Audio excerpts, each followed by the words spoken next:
Salut à tous, ça fait un moment que je lorgne sur cette marque de patrons de couture que j'ai vraiment trop envie de tester. À vrai dire, c'est surtout les patrons de robes pour petites filles qui me font très envie. Donc j'ai décidé de tester ça. Donc j'ai commencé par tester leur patron qui propose gratuitement. Donc, il s'agit de la robe London. Je précise qu'il s'agit d'une marque anglaise, en tout cas anglophone. Donc tous les patrons sont en anglais. Bien évidemment, vous avez des photos pour illustrer, mais je trouve que les photos ne sont pas suffisamment parlantes. Si vous ne comprenez pas du tout l'anglais, ça va être assez compliqué. Du coup, je vais reproduire le tuto de cette robe dans les détails et vous donner mon avis. Donc voici à quoi ressemble la robe London. Je vais vous mettre dans la barre d'infos le lien vers le patron qui du coup est gratuit. Il me semble que les tailles ça va de 2 à 12 ou 14 ans si je ne dis pas de bêtises. De toute façon je vous réécrirai ça dans la barre d'infos. Alors pour commencer il va falloir imprimer le patron. Alors moi je ne l'ai pas imprimé, je l'ai reproduit. Donc si vous voulez que je vous montre comment je reproduis les patrons pour ne pas avoir à les imprimer, dites-le moi et je vous ferai un petit tuto. Donc les différentes pièces du patron, ça c'est le patron de la partie brassière, donc le haut de la robe. Ça, alors moi je ne vais pas l'utiliser, ça c'est si on veut agrandir le haut de la robe, la brassière, vous voyez, tac, et on peut faire la hauteur qu'on souhaite grâce à ça. Donc ça je ne vais pas m'en servir aujourd'hui. On a cette bande qui servira à faire le... Comment ça s'appelle? Vous savez, le froufrou en bas de la robe. Et ça, c'est le corps de la robe, donc l'avant et l'arrière. J'ai déjà coupé les empiècements de mon patron. Donc la partie brassière de la robe, donc comme vous le voyez ici, il faut couper au pli. Donc il faut couper 4 fois. Donc en fait, j'ai plié mon tissu en deux. Je suis venue poser ça sur mon tissu et j'ai coupé 4 fois. Donc je pense que c'est parce qu'il y aura l'avant et l'arrière de la robe et 2 autres pour la doublure. Ensuite, celui-là, c'est pareil, il faut couper au pli. Donc on plie le tissu, on vient poser ça au niveau du pli et on coupe 4 fois. Donc j'ai réutilisé le même tissu que pour le haut de la robe. Donc comme vous le voyez, là c'est la même longueur et en fait le tissu est plié. Donc ça fait un très grand rectangle quand on déplie. Et donc j'en ai bien 4 comme ceci. Ensuite le dernier empiècement c'est celui-là. Donc ça c'est le corps de la robe, ça va être à la fois l'avant et l'arrière. Et là il faut couper au pli. Donc comme vous voyez, là j'ai plié mon tissu et j'ai coupé. Bon, je ne l'ai pas encore repassé. Et donc quand je le déplie, il est grand comme ça. Et en fait, moi c'est ce tissu là qui m'intéressait, mais j'en avais pas assez pour le couper 2 fois, mais je voulais absolument l'utiliser. Donc l'avant de la robe ce sera ça, et ça ce sera pour l'arrière de la robe. Alors ensuite on va faire le biais. Si vous voulez gagner du temps et sauter cette étape, vous pouvez utiliser du biais déjà fait. Moi j'en ai pas en ce moment, donc je vais le faire dans le même tissu que les volants et que la brassière. Donc elle donne une technique, enfin elle, je dis elle, je sais pas si c'est une femme. Bref, le patron donne une technique pour faire le biais assez rapidement, entre guillemets, technique que je ne connaissais pas. Donc je vais tester tout de suite. Donc je prends mon rectangle de tissu et je viens en fait faire un triangle, former un triangle. Et donc là, je vais venir couper ce qui dépasse autour du triangle.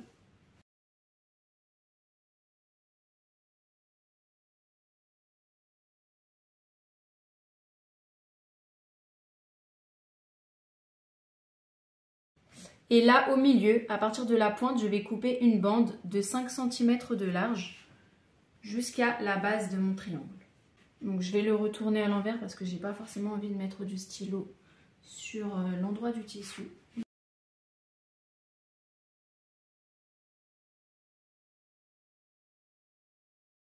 Donc là, vous voyez, j'ai bien tracé la bande jusqu'en bas et je vais venir la couper.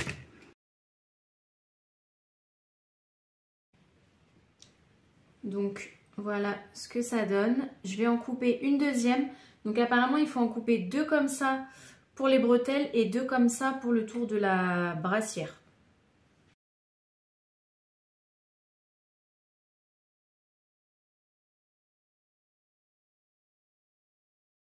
Je viens prendre mes bandes, je vais les repasser pour commencer.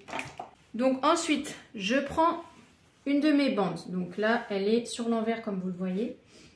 Je viens plier chaque long côté pour qu'il se rejoigne au milieu. Et je repasse.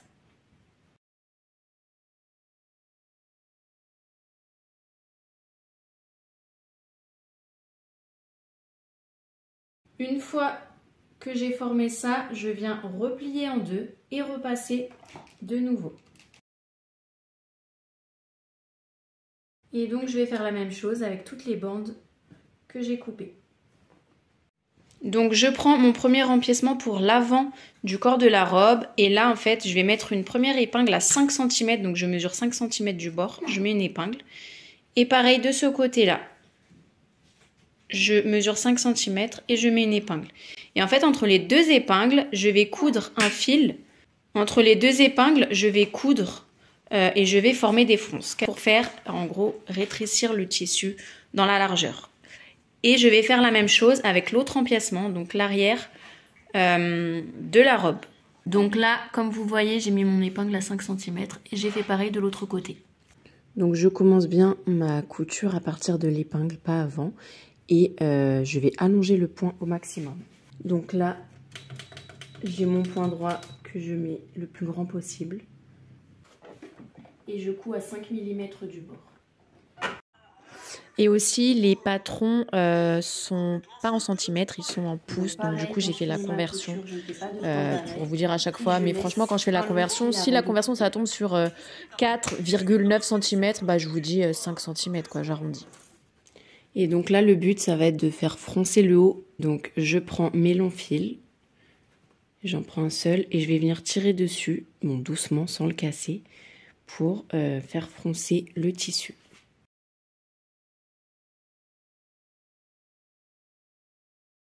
Donc je prends ma brassière pour vérifier la taille. Donc là, on voit que les fronces, ça fait la même taille que la base. Et on a les 5 cm qu'on n'a pas cousu sur les côtés qui doivent être sur les côtés de la brassière. La brassière ne doit pas être dessus, elle doit être vraiment sur la partie froncée. Donc maintenant, je prends ma brassière, je viens la retourner, la poser endroit contre endroit sur les fronces et je vais épingler le long des fronces.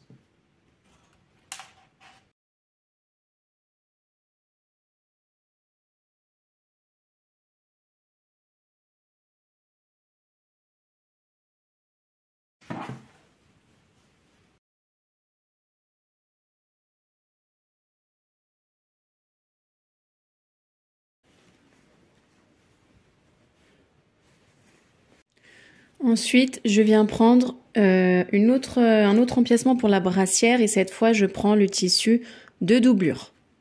Je vais retourner la robe à l'envers et je viens placer la doublure de la brassière comme ceci. Donc, l'endroit de la brassière est dirigé vers l'envers de mon tissu. Et donc, tout le long où j'ai froncé, je vais venir épingler et coudre.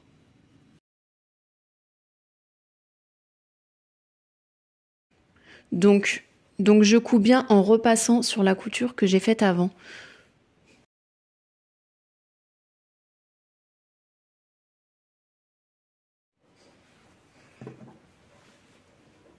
Donc en gros, voilà ce que ça donne. De ce côté-là, on a ça. Et de l'autre côté, on a ça du côté de la doublure. Donc ensuite, je refais exactement tout le processus sur le dos de la jupe. Donc l'autre empiècement comme ça. Et je vais venir assembler de la même façon les deux brassières. Donc une fois que j'ai fait l'avant et l'arrière de la robe, donc là j'ai voilà, j'ai la brassière qui est toujours comme ça. Je vais venir repasser pour bien aplatir en fait à ce niveau-là. Pareil ici. Et une fois que j'aurai bien aplati, je vais venir faire une couture, donc une petite surpiqûre ici. Voilà, à 5 mm du bord, tout le long, pour venir les accrocher ensemble, les deux parties de la brassière.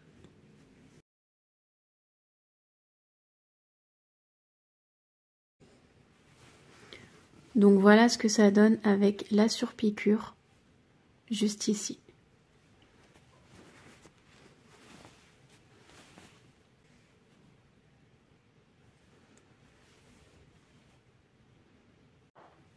Donc je viens prendre ce patron là. Et en fait là il va falloir venir couper autour grâce à ce patron. Donc je viens placer le patron comme ceci. Et là je vais devoir venir couper comme ça.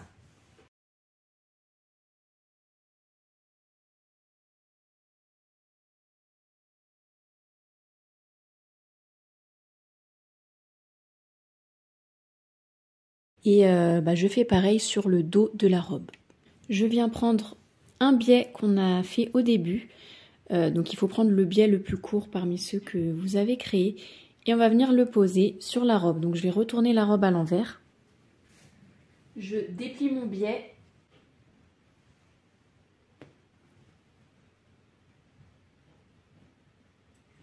Et je viens le mettre, donc le bord du biais contre le bord de la brassière et j'épingle.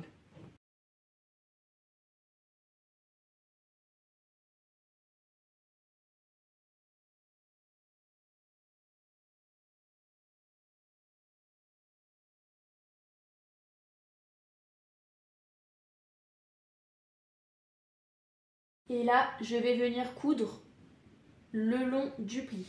Donc je fais ma couture sur le pli. Donc voilà ce que ça donne une fois cousu. Je vais enlever mes épingles. Donc mon biais est cousu sur la doublure de la brassière. Ensuite, je retourne la robe. Et là, je viens rabattre le biais sur l'avant de la robe. Donc pour ça, je plie.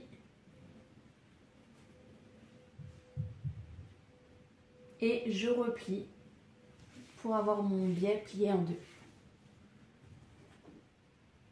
Je vais épingler tout le long.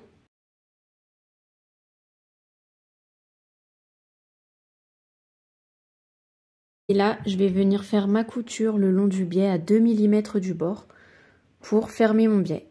Donc mes deux empiècements de brassière sont bien coincés à l'intérieur. Et bien sûr, je n'oublie pas de couper ce qui dépasse sur les côtés.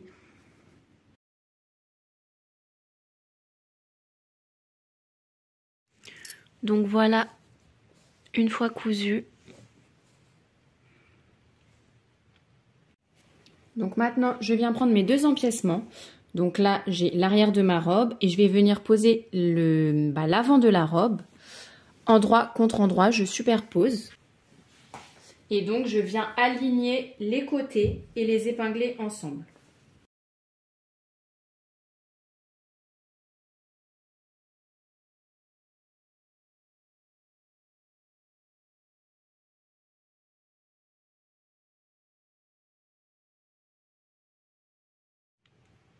Donc voilà ce que ça donne. J'ai fait une couture au point droit sur les côtés et ensuite une couture au point zigzag.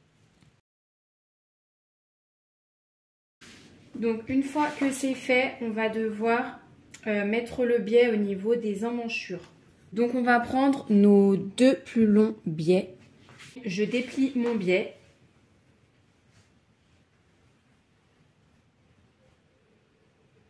Comme ceci.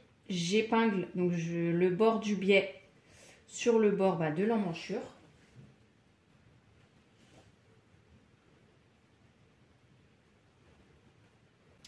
Et du coup, c'est vraiment le milieu du biais que je vais poser au milieu de l'emmanchure. Donc, le milieu de mon biais est ici.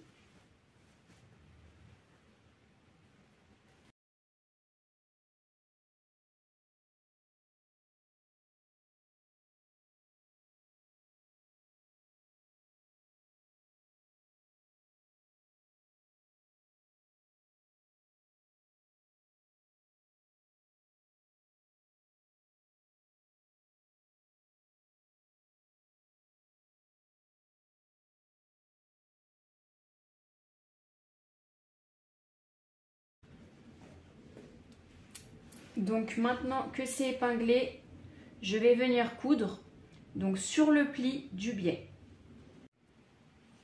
Donc voilà ce que ça donne. Donc à ce niveau-là, vous voyez la couture, bah, je l'ai arrêtée en fait au niveau du biais qu'on a posé. Donc ici, pareil, je vais venir poser mon biais. Donc maintenant, je vais rabattre le biais sur l'endroit du tissu. Donc je déplie comme tout à l'heure. Je viens emprisonner le bord brut quoi qu'on n'a pas envie de voir. Je replie et je replie par-dessus la couture comme ceci. Donc je fais ça tout le long. J'épingle.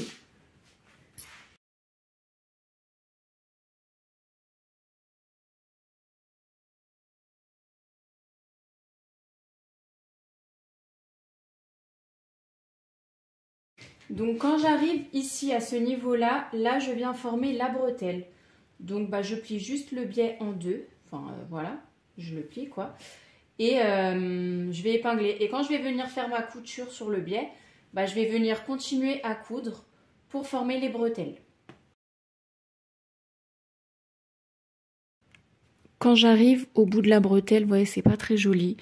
Donc déjà ça, je vais couper. Donc ça me donne ça. Et là en fait mon bord il va s'effilocher si je laisse comme ça. Donc là j'ouvre ici. Je viens rabattre le biais à l'intérieur et je peux refermer mon biais.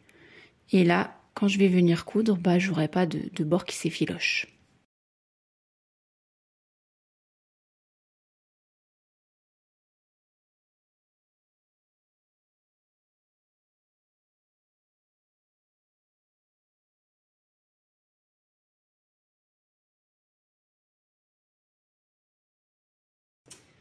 Et donc là, je vais venir coudre tout le long. Et une fois que j'ai fini, je fais la même chose de l'autre côté, sur l'autre biais. Franchement, je la trouve trop belle, même comme ça. Limite, j'aurais envie de faire un ourlet en bas et de ne pas mettre le volant parce que je la trouve trop mimi. Donc, je viens prendre les empiècements qu'il me reste, donc les 4 rectangles. Et il va falloir assembler les 4 rectangles pour obtenir un seul très long rectangle. Donc en fait, on va assembler sur les côtés courts. Donc je prends mon premier rectangle et je viens l'assembler sur le deuxième rectangle. Donc endroit contre endroit, j'épingle et je fais une couture tout le long à 1 cm du bord. Et puis je surjette.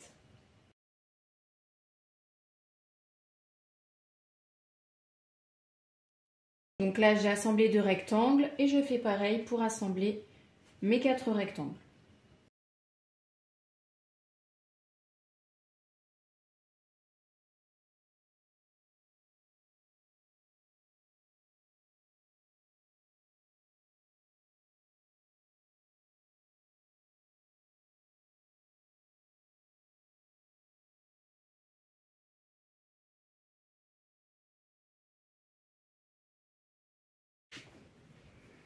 Donc voilà les coutures une fois assemblées. Et là, je vais donc mettre mon tissu sur l'envers. Et sur un seul des longs côtés, je vais faire un ourlet. Donc je replie le tissu vers l'envers sur 5 mm. Je repasse.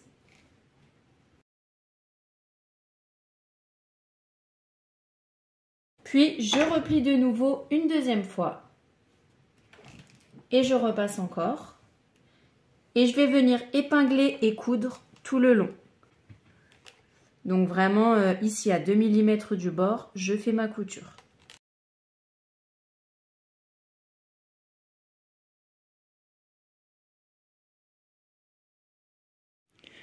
Ensuite, sur ce côté-là, on va faire 2 rangées de couture pour former des fronces. Donc comment on va faire? On vient se mettre là, on va coudre une première rangée, donc une couture à 1 cm du bord. Donc c'est comme tout à l'heure quand on a fait les fronces, on va allonger le point droit au maximum, on fait pas de point d'arrêt au début ni à la fin. On laisse un long fil dépassé, ce qui nous permettra après de venir tirer sur le fil pour former les fronces. Donc on fait une première couture comme ça. Et ensuite, à partir de cette couture, qui est donc à 1 cm du bord, on va remesurer 5 mm.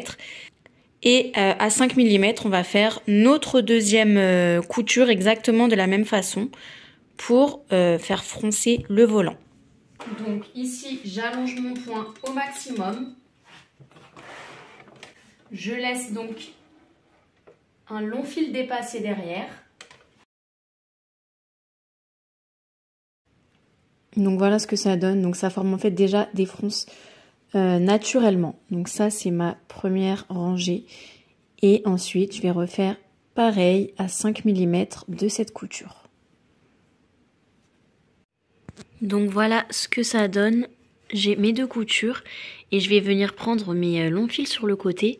Et comme tout à l'heure, je vais tirer dessus pour former les fronces. Le but c'est que le volant fasse la même taille que le bas de la robe, donc le tour du bas de la robe.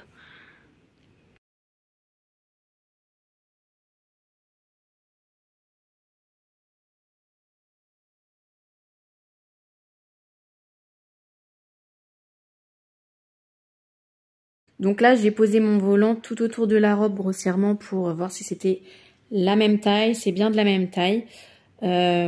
Si besoin, si c'est pas exactement au centimètre près, j'arrangerai quand je vais coudre, je pourrais reformer des fronces. Alors, j'ai pas vu à quel moment dans le tuto elle assemble ici les volants en fait. Donc moi, je vais le faire à cette étape-là. Donc là, je viens prendre endroit contre endroit. Je superpose les deux petits côtés. Je vais faire ma couture ici au point droit, puis au point zigzag. Et ensuite, je viendrai poser mon volant sur le bas de la jupe. Maintenant que j'ai assemblé mon volant, je vais le mettre sur la robe. Je le retourne pour que l'endroit du volant soit contre l'endroit de la robe. Je pense que je vais commencer à le poser sur le côté. Donc là, endroit contre endroit. La partie froncée vers le bas et j'épingle.